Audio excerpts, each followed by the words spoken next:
Vienne la rosée sur la terre,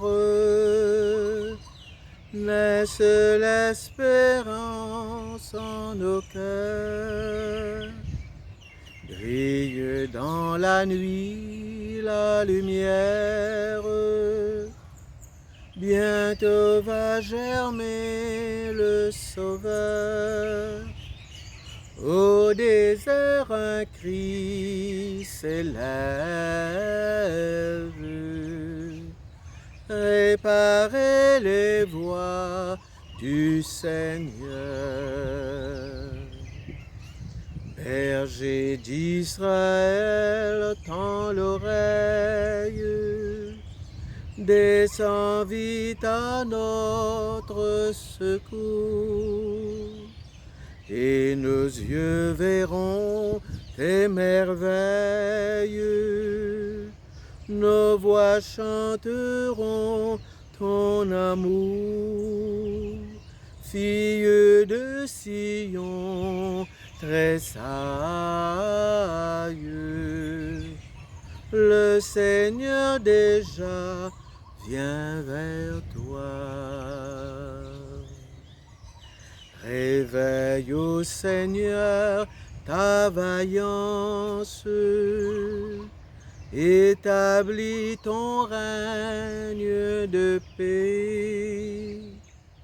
Que les peuples voient ta puissance, acclamant ton nom à jamais.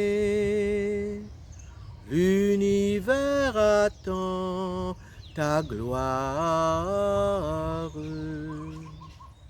et nous préparons ton retour.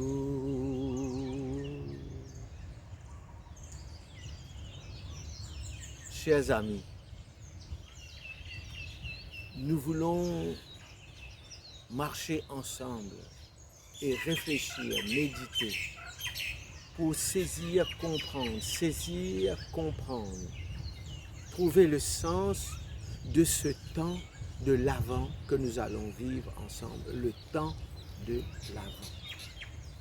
Ce temps de l'Avent se situe entre deux venues.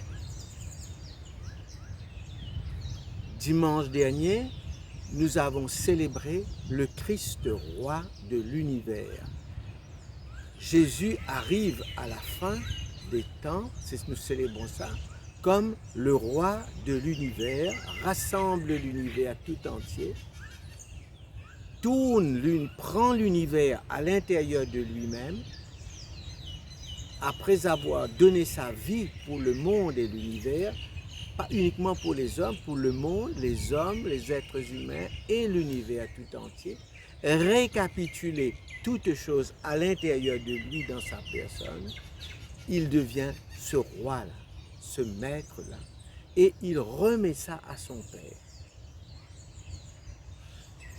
Et nous avons vu cela. Ce roi de l'univers qu'il vient là, il vient comme un seigneur, mais non pas comme un seigneur qui domine, qui écrase, qui triomphe en écrasant les autres, en dominant le monde. Il vient comme un roi de l'univers qui est serviteur, il se situe comme sous l'univers, pour soulever l'univers, comme au service du temps de l'univers, de tous les hommes, pour embellir l'univers, pour donner toute la plénitude au service des hommes, des femmes, de l'Église, de l'univers et du temps et de l'histoire. Il a récapitulé tout ça. C'est ce que nous avons célébré dans la fête du Christ roi à la fin du temps liturgique, de l'année liturgique. Nous avons fait une année liturgique depuis Noël, depuis l'année dernière, l'avant Noël, et nous arrivons avec le Christ roi à la fin. Et maintenant, nous allons commencer un nouveau temps. Et ce nouveau temps-là, c'est le roi de l'univers, nous venons de célébrer dimanche dernier. Ce temps de l'Avent se situe entre le roi de l'univers et Jésus qui vient comme roi dans la crèche. Deux royautés, le roi de tout l'univers dans son ensemble, comme au service de cet univers-là, récapituler toutes choses, et entre ce temps-là, il y a un autre temps où Jésus vient, là où Jésus vient, il vient dans la crèche comme un petit enfant, et c'est sa maman, Joseph, les gens de Nazareth vont se mettre au service de Jésus parce qu'il est un tout petit enfant fragile. C'est lui-même qui devient comme un roi fragile, qui a besoin des autres, de l'humanité, des frères, des sœurs. Il cherche une maison, un lieu. Marie cherche un lieu pour donner naissance à Jésus, c'est Noël. C'est-à-dire entre la fête du Christ roi, et l'autre, la fête du roi qui naît à Bethléem. Ce temps entre ces deux-là, ces deux venues, ces deux célébrations-là, ce temps-là, nous appelons ça le temps de l'Avent. Le temps de l'Avent est situé entre ces deux grands moments-là dans la liturgie. Et nous vous célébrons ça à partir de dimanche prochain, le premier dimanche de l'Avent. Moi, ce que moi j'ai envie de réfléchir avec Dieu, je trouvais comme au mort, c'est mauvais vini là, ça veut dire moi en mouvement. Moi en mouvement. La création est un mouvement. La création, ce n'est pas quelque chose que Dieu il fait les statique, dans ce jardin, il crée tout ça, tout quelque chose reste statique. Non, la création, c'est dynamique, c'est progressif. C'est un dynamisme qui est un mouvement dans la création. Les choses naissent, renaissent, meurent, renaissent, c'est cyclique. C'est un mouvement. La création, c'est continuel, c'est quelque chose de permanent. Dieu crée continuellement dans une espèce de dynamisme et de mouvement. Marche, un mouvement. Donc, ça nous aide à méditer, à réfléchir sur quand nous disons nous vivre le temps de l'Avent. D'abord, peut-être il faut prendre un petit moment pour réfléchir qu'est-ce que c'est que le temps. Le temps, c'est quoi? Le temps. Il nous arrive assis à la fin de l'année ici.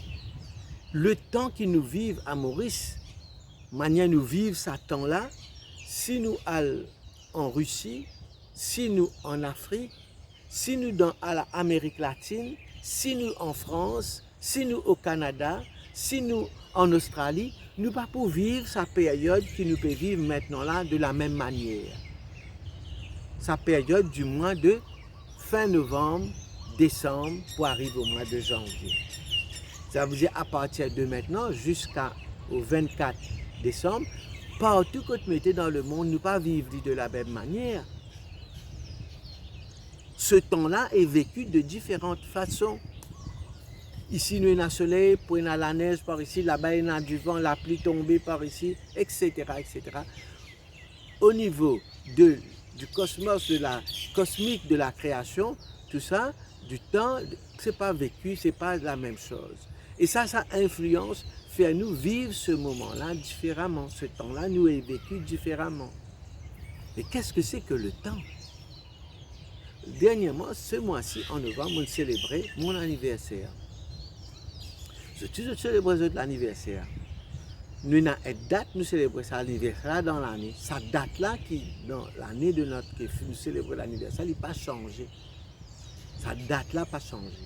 Mais ce que nous vivons le jour de notre anniversaire change beaucoup. Nous vivons cette journée-là de différentes façons, de différentes manières. Parce que qui fait peut-être pour dépendre que nous vivons, que nous mangeons. Il peut dépendre de ce jour-là, qui activité nous faire. Il dépend de ce jour-là, qui vient rencontrer nous. Il dépend de qui souhait nous gagner. Il dépend de qui linge nous mettons ce jour-là. Ce n'est pas nous mettre un linge neuf. Qui nous fait, comment nous vivons ça. Il dépend de qui nous éprouvons à l'intérieur de nous. Qui a un sentiment qui habite nous. Hein? ils dépendent de tout ça. Et là, nous disons, voilà ce qu'a été cette journée. Cette journée-là, maintenant, l'année dernière, cette année, l'année prochaine, il n'est pas pareil, mais c'est même date.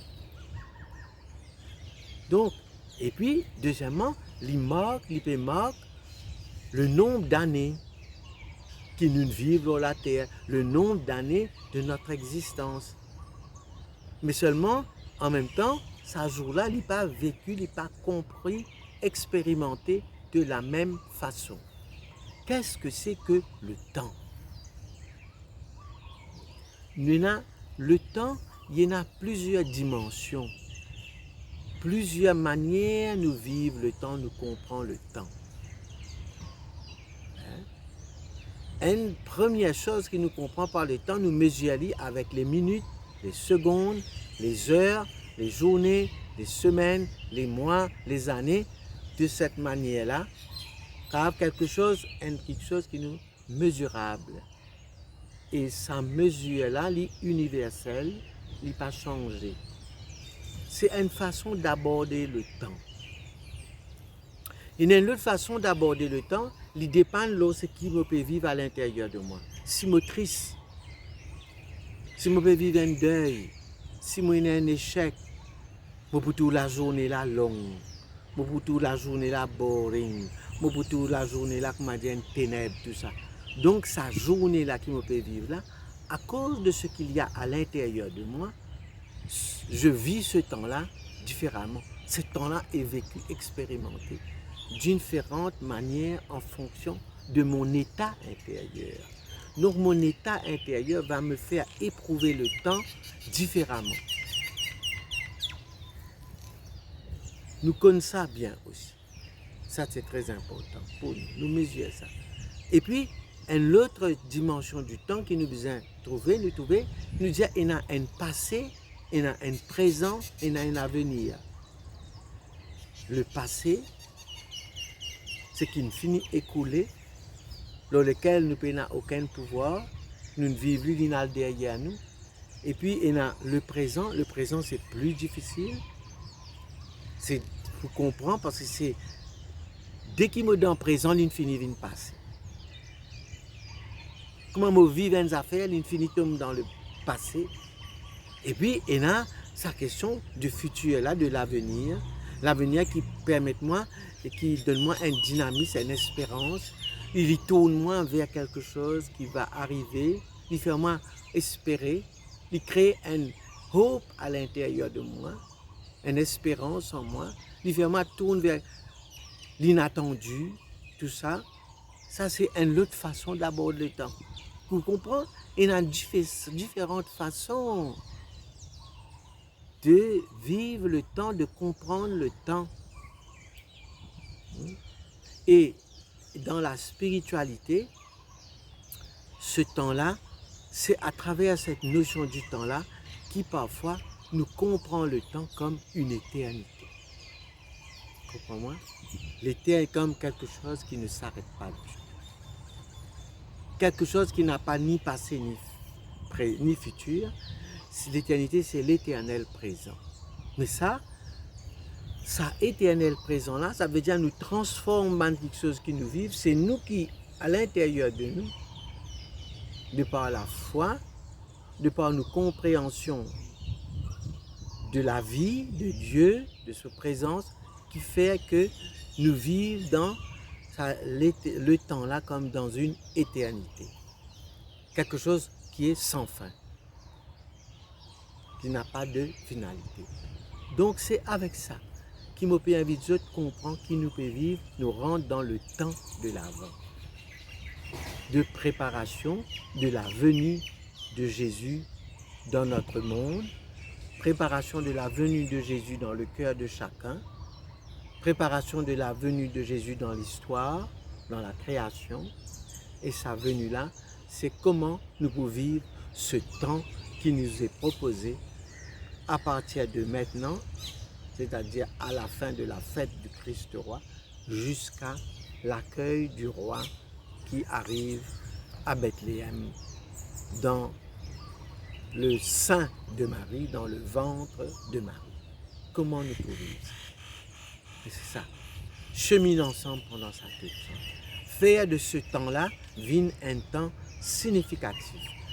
Faire de ce temps-là vient un temps de conversion, un temps de joie, un temps de paix, un temps de lumière. Donc, c'est nous qui avons besoin habiter ce temps-là. Nous pour habiter ce temps, ces 4 semaines-là, comment je vais habiter jour après jour ce temps que Dieu nous donne pour nous préparer à Noël. Nous pas pour laisser une chose commerciale, la culture commerciale vient dire nous, comment nous pouvons vivre ce temps-là. Nous pas pour laisser une autre philosophie, une autre spiritualité vient définir comment nous pouvons vivre ça, ce temps-là. Qu'en tant que chrétiens, c'est à nous de donner sens à ce temps que nous allons vivre là pour mieux célébrer Noël ensemble. Avec vos enfants, la case, dans la famille, dans le travail, comment nous pouvons donner meaning à ces quelques semaines que nous pouvons vivre ensemble pour préparer le Noël. À nous célébrer, nous faire naître l'espérance en nous, à nous ouvrir notre vie à cet espace du temps qui nous est donné. Le temps est donc il y a plusieurs dimensions. Il y a une mesure plutôt scientifique. Comment nous dire, nous calculer le temps, nous mesurer. Il y a une expérience qui nous a fait depuis l'intérieur de nous, une expérience intérieure à nous. Et puis, le temps, c'est une façon que dans une société, nous organisons le temps, nous définissons le temps dans la vie sociale, une construction sociale. Et puis, le temps dans l'âme, c'est une ouverture spirituelle. Une ouverture spirituelle, c'est-à-dire une ouverture à cette dimension d'infini, de l'éternité à l'intérieur de nous. Alors c'est avec ça qui nous prépare nous pour vivre le temps de l'Avent. Amen.